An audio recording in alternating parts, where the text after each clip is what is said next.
ওই মেয়েটা এমন বুরকা ফিরে সাজে গুজে মহলের মধ্যে বসে আছে। বাদশা সিকান্দার পিছন দিক থেকে আওয়াজ দেয়, মা গো তুমি কে? মা গো আমার ঘরের মধ্যে, আমার জান্নাতের মধ্যে তুমি বসে আছো। মা বলে, বেটা রে এইটা তো আমার ঘর, দুনিয়ার বুকে আমি আল্লাহর ঘরের জন্য 2 টাকা খরচা করেছিলাম, তার বিনিময়ে আমাকে আল্লাহ আজকে জান্নাত দিয়ে দিয়েছে। বলুন সুবহানাল্লাহ।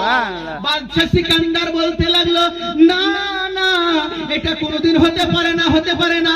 মসজিদ তৈরি করলাম আমি, মসজিদের মধ্যে কারো কোনো দান ফান দেওয়া হবে না, কারো কোনো 1 টাকা লাগানো হবে না, মসজিদে আমি সমস্ত পয়সা লাগাইলাম। তোমার কেমন করে মহল হয়ে গেল? এই মহল কেমন করে হয়ে গেল? বেরাদার বন্ধুগণ, ওই বাদশা সিকান্দার ঘটক করে একদম চোখটা খুলে গেল, বলে দেখে আমি তো মরিনি, আমি তো জীবিত আছি। বেরাদার বন্ধুগণ দেখেন আবার কি হতে লাগলো।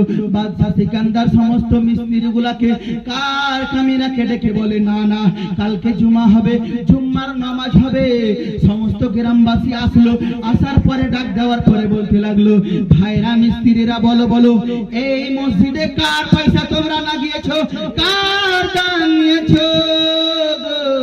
বলো বলো। আমি আজকে স্বপ্নের মাধ্যমে দেখলাম মসজিদ আমি তৈরি করলাম, কাউরে কোনো দান দক্ষিণা লওয়া হবে না, কাউরে কোনো পয়সা লওয়া হবে না।